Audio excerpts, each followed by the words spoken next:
Je vais maintenant créer un objet, comme par exemple une boîte, et nous allons voir comment nous allons pouvoir modifier cet objet qui a été créé au départ. Donc lorsque c'est créé, clic droit, je désactive mon outil. Vous voyez qu'ici, à part faire des déplacements, des rotations, des mises à l'échelle, je ne sais pas faire grand chose sur mon objet. Donc si je souhaite le modifier, eh bien je le sélectionne et je vais dans l'onglet modification. Si vous ne voyez rien apparaître dans cet onglet, qui se situe dans le panneau de commande, c'est tout simplement parce que votre objet n'est pas sélectionné. Donc cliquez bien dessus et vous aurez accès à ces paramètres. Donc vous allez pouvoir le renommer, éventuellement changer la couleur si la couleur par défaut vous dérange pour modéliser, et vous pouvez changer ici les paramètres de votre objet. À noter que je peux changer ses dimensions pour avoir quelque chose de propre. Alors, je rappelle que si vous ne voyez pas ici le mode centimètre, il faut vous assurer que votre interface est bien paramétrée, donc Customize, Unit Setup, et vous vérifiez que vous êtes bien en centimètres. Lorsque vous avez une boîte avec des dimensions correctes, vous pouvez également augmenter le nombre de segments. Pour voir apparaître ces segments sur votre géométrie 3D, vous devez changer l'affichage qui est en mode shading par défaut. Donc pour modifier l'affichage, vous appuyez sur la touche F4 de votre clavier et vous voyez apparaître le maillage, donc la construction de votre objet. F3 pour voir en transparence. Donc je peux maintenant réduire ou augmenter le nombre de segments dont j'ai besoin pour commencer ma modélisation. Notez qu'il est très difficile de savoir au départ le nombre de segments qu'on doit mettre sur un objet, et bien ça on le fera au fur et à mesure lors de nos différents petits exercices. Cependant, lorsque vous faites ceci, vous êtes très limité aux modifications que vous pouvez apporter sur votre objet. Donc à part changer ses dimensions et rajouter un petit peu de résolution, vous ne savez pas faire grand chose. Donc pour pouvoir accéder aux réels outils de modélisation de Max, il va falloir faire un clic droit, converte tout et convertir votre objet dans un mode éditable. Il y a différents modes possibles, on va se concentrer essentiellement sur l'éditable poly pour éditable polygone. Lorsque je clique ici, automatiquement, les dimensions disparaissent pour laisser place à toutes sortes d'outils de modélisation qui vont me permettre de sculpter, si vous voulez, en 3D mon objet. Alors, pour tester un petit peu les outils de l'éditable polygone, je vais démarrer avec une sphère que je convertis directement en éditable poly. Je change simplement sa couleur, parce que je suis habituée tout simplement au bleu. G pour masquer ma grille et J vous permet de cacher la bounding box, c'est-à-dire la boîte qui encadre votre objet, si cela vous dérange. Alors, lorsque vous êtes en éditable polygone, la première chose que vous voyez, c'est les différents modes de sélection. Donc les différents modes de sélection, c'est un petit peu ce qui compose votre géométrie. Donc votre géométrie est composée de vertex, c'est-à-dire de points. Elle est composée d'arêtes, de lignes. Elle est composée de polygones, donc de faces. F2 pour les voir en rouge, et d'éléments, donc il est possible d'avoir plusieurs objets attachés les uns aux autres et se retrouver avec plusieurs éléments. On y reviendra un petit peu plus tard. Le mode border, pour l'instant, je fais un petit peu l'impasse, parce qu'en réalité, c'est lorsque vous avez un trou dans votre modélisation. Donc par exemple, ici, j'ai une ouverture. Le mode border va vous permettre de sélectionner tout simplement cette ouverture. Alors, je reviens en arrière. Quel est l'intérêt de pouvoir sélectionner différentes parties de votre mèche? C'est par exemple, si je me mets dans une vue et je sélectionne des points, je vais revenir en perspective, je vais pouvoir comme ça donner une forme particulière à mon objet et commencer à le modéliser. Bien entendu, il faut maîtriser les outils de sélection pour pouvoir gagner un petit peu de temps.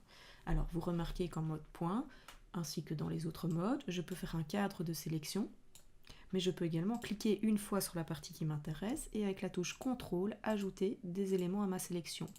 ALT pour désélectionner. Ce principe fonctionne également avec un cadre de sélection. Je fais un cadre, j'appuie sur la touche CTRL et je peux sélectionner d'autres points que j'ajoute à ma sélection. ALT pour désélectionner. Principe qui fonctionne en mode arrête, CTRL, hop, hop, hop, ALT pour désélectionner. Cadre, CTRL, ALT. Alors, pour aller un petit peu plus vite, vous avez ici des outils. Ces outils sont très très pratiques. Vous avez notamment l'ignore backfacing. Il faut savoir que par défaut dans Max, lorsque vous sélectionnez que ce soit des vertex, des polygones ou autres, vous faites un cadre de sélection, eh bien il va sélectionner également les points qui sont à l'arrière, ceux que vous ne voyez pas dans votre vue, ce qui peut parfois poser problème. grâce à l'ignore backfacing, eh bien Max ne va pas sélectionner les points que vous ne voyez pas dans votre vue. Donc là, j'ai fait une sélection avec un cadre, et si je tourne, je regarde à l'arrière de mon objet, il n'a pas sélectionné les points qui étaient derrière. Donc évidemment, pensez à le décocher quand vous n'en avez plus besoin, au risque de commettre des erreurs. Vous avez ici le shrink et le grow. Alors le grow, c'est quoi? C'est tout simplement, vous avez sélectionné un ou plusieurs points, et bien grâce au grow, il va progressivement sélectionner les points qui sont aux alentours et shrink, les désélectionner. Pour que vous compreniez bien, je vais vous le faire en mode polygone. Le grow, on augmente progressivement une sélection, et shrink, on désélectionne progressivement.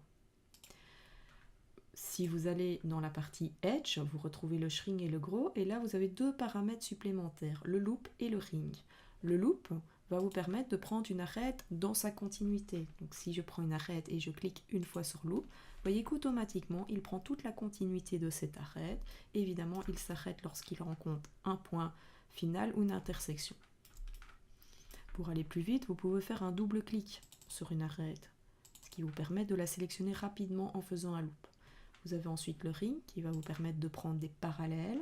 Je clique une fois sur ring et automatiquement il prend tous les segments parallèles, toutes les edges, sur tout le pourtour de mon objet. Le raccourci ici, alors si vous voulez bien le voir, je vais afficher mon objet en transparence avec F3. Je me positionne, j'appuie, je sélectionne une arête, j'appuie sur Shift et vous voyez qu'automatiquement les autres arêtes apparaissent en jaune. Si je clique une fois, automatiquement il a fait mon ring. Donc je le refais, je prends une arête, j'appuie sur Shift, je me positionne sur sa voisine, donc sa parallèle, et je clique une fois et j'ai un ring. Il est évident que l'on peut combiner ceci avec le contrôle, le alt, etc., etc. On le fera au fur et à mesure dans les exercices, donc pas de panique pour le moment. Autre élément intéressant, c'est le par vertex. Donc imaginons que je doive sélectionner les polygones qui se trouvent ici sur ma sphère. Eh bien, je ne vais pas forcément sélectionner un polygone à la fois en appuyant sur CTRL. Vous pouvez vous mettre par vertex, sélectionner un point et il va sélectionner tous les polygones qui touchent ce point. Je fais ensuite un gros et j'ai comme ça sélectionné ce qui m'intéressait. C'est une manière de fonctionner. Autre possibilité, on désactive bien les outils quand on a fini. C'est tout simplement de faire un cadre de sélection, l'ignore backfacing n'étant pas coché, il a sélectionné les éléments qui étaient à l'arrière de mon objet. Et je vais pouvoir comme ça commencer à déjà faire de légères modifications pour changer la forme de ma géométrie 3D. Donc grâce à tous ces modes de sélection, vous allez pouvoir déjà modifier l'apparence de votre objet, mais surtout vous allez pouvoir combiner donc avec les déplacements, comme je l'ai fait précédemment, mais aussi avec les mises à l'échelle. Donc imaginons, il faut savoir qu'il est possible de convertir une sélection de polygones en points. Donc là par exemple j'ai des polygones qui sont sélectionnés, si j'appuie sur CTRL et que je me mets en mode vertex, cette sélection se convertit en mode vertex. Donc vous pouvez comme ça passer d'un mode à l'autre. Alors non seulement je peux déplacer mes points, mais je peux aussi utiliser l'outil Scale. L'outil Scale va vous permettre de repositionner des points sur votre mèche pour apporter certaines modifications. Et je combine, je fais un shrink, et hop, maintenant je prends cette partie-ci et je vais pouvoir changer un petit peu comme ça la topologie, c'est-à-dire l'apparence de mon maillage, pour ensuite modifier l'apparence de mon objet. Donc imaginons si je veux rentrer à l'intérieur, c'est tout à fait possible. Il faut être très prudent évidemment avec le scale parce que vous réduisez ou vous agrandissez, donc vous écartez les points l'un de l'autre, mais il ne faudrait pas par erreur traverser votre objet. Donc ça c'est à éviter, tout croisement de points et de segments est à bannir. Donc si vous avez un doute, vous regardez F3, hop, je vois que je peux descendre sans traverser l'objet, à travers la sphère, et utiliser mon T-Scale à plat, ici dans ce cas-ci, sur différents axes, pour imaginer, pourquoi pas, un petit bocal dans lequel je pourrais placer divers éléments. Vous voulez que la base soit plane, et bien de nouveau, je peux simplement prendre ma rangée de points, déplacement et repositionner les points. On verra bien entendu qu'il y a encore des outils plus puissants qui vont vous permettre de bien mettre à plat des points sur une mèche, parce que vous voyez qu'ici j'ai beaucoup de difficultés. Maintenant, on peut également faire un petit scale, Donc je dois les aligner au bas, et bien je prends l'axe qui se situe au bas et je vais scaler en descendant au maximum mes points de manière à ce qu'ils se mettent bien à plat. Ceci est une technique qu'on verra par la suite. Mais donc le scale et le déplacement sur les points sont tout à fait possibles, de la même manière qu'il est possible d'effectuer une rotation sur des points. Imaginons ici, l'eau ne vous convient pas, vous voulez faire une rotation, clic droit, rotate, et je peux faire une rotation sur des points sans grande difficulté. On voit que ça fonctionne. Donc déjà, rien qu'avec des petites manipulations comme ça, on peut créer toutes sortes de petits objets bien sympathiques.